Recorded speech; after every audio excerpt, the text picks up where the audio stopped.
રુચિ સ્વાદ ચેનલમાં તમારું સ્વાગત છે। આજે આપણે બનાવીશું મગજના લાડુ। મારી રેસીપીને વિડીયો સાથે જોવા માટે ચેનલને સબસ્ક્રાઈબ જરૂરથી કરજો। મગજના લાડુ બનાવવા માટે આપણે ચણાની દાળનો લોટ લેવાનો છે। મગજના લાડુ બનાવવા માટે ચણાનો લોટ છે એકદમ કરકરો લેવાનો છે।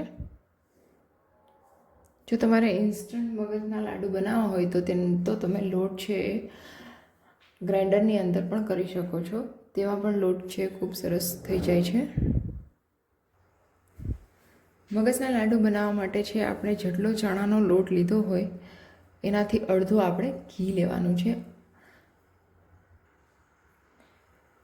અહીંયા હું 1 વાટકા ચણાના લોટની સામે અડધો વાટકો ઘીનો લઈશ।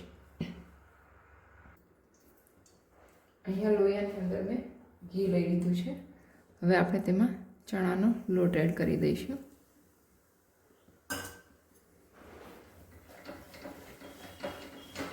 અને પ્રોપર મિક્સ કરી દઈશું।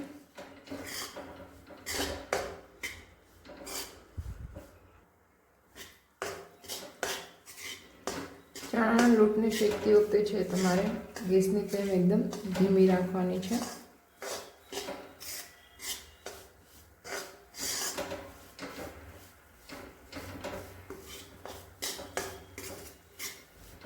ચણાનો લોટ છે એ સેજ બ્રાઉન થાય ત્યાં સુધી આપણે સતત એને શેકતા રહેવાનું છે।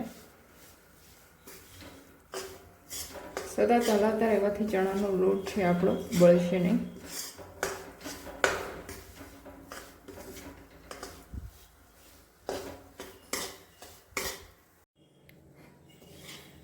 તો આપણો લોટ છે એ સેજ બ્રાઉન થઈ ગયો છે અને લોટ શેકાવાની સ્મેલ પણ ખૂબ સરસ આવી રહી છે।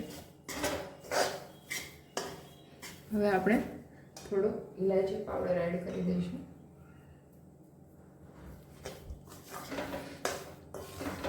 જો તમને ઇલાયચી ફ્લેવર છે પસંદ ના હોય તો તમે તેને સ્કીપ પણ કરી શકો છો।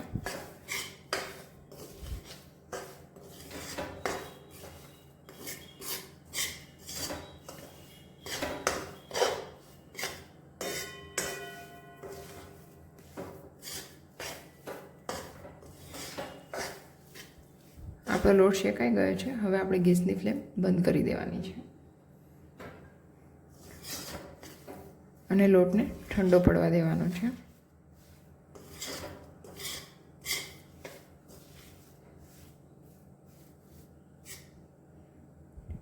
હવે લોટ ઠંડો પડે પછી આપણે તેની અંદર ખાંડ એડ કરશું।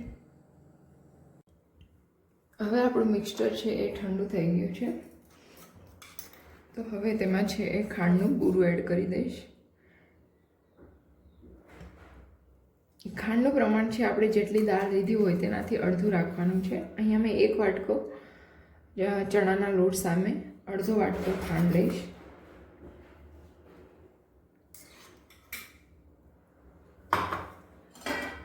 અને હવે પ્રોપર મિક્સ કરી દેવાનું છે। આ મિક્સર ઠંડુ થઈ જાય પછી જ આપણે ખાંડ એડ કરવાની છે। જો ગરમ ગરમમાં તમે એડ કરશો તો ખાંડ ઓગળી જશે।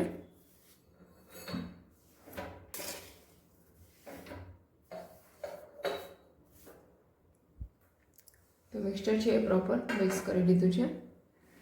હવે આપણે તેની ગોળીઓ કરી લઈશું। આ રીતે 2 હાથની વચ્ચે રાખી અને આપણે ગોળી કરી લેવાની છે।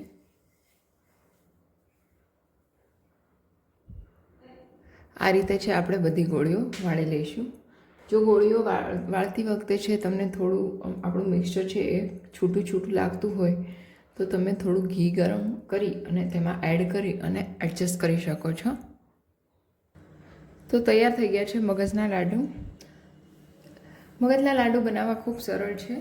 માત્ર તમારે એ વાતનું ધ્યાન રાખવાનું છે કે તમે જેટલો ચણાનો લોટ લો એનાથી અડધું માપ તમારે ઘીનું અને અડધું માપ છે તમારે ખાંડનું લેવાનું છે।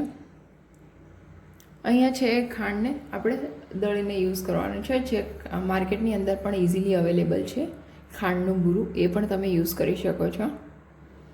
જો મિત્રો તમને મારી રેસીપી પસંદ આવી હોય તો વિડીયોને લાઇક, શેર અને સબસ્ક્રાઈબ જરૂરથી કરજો। Thank you.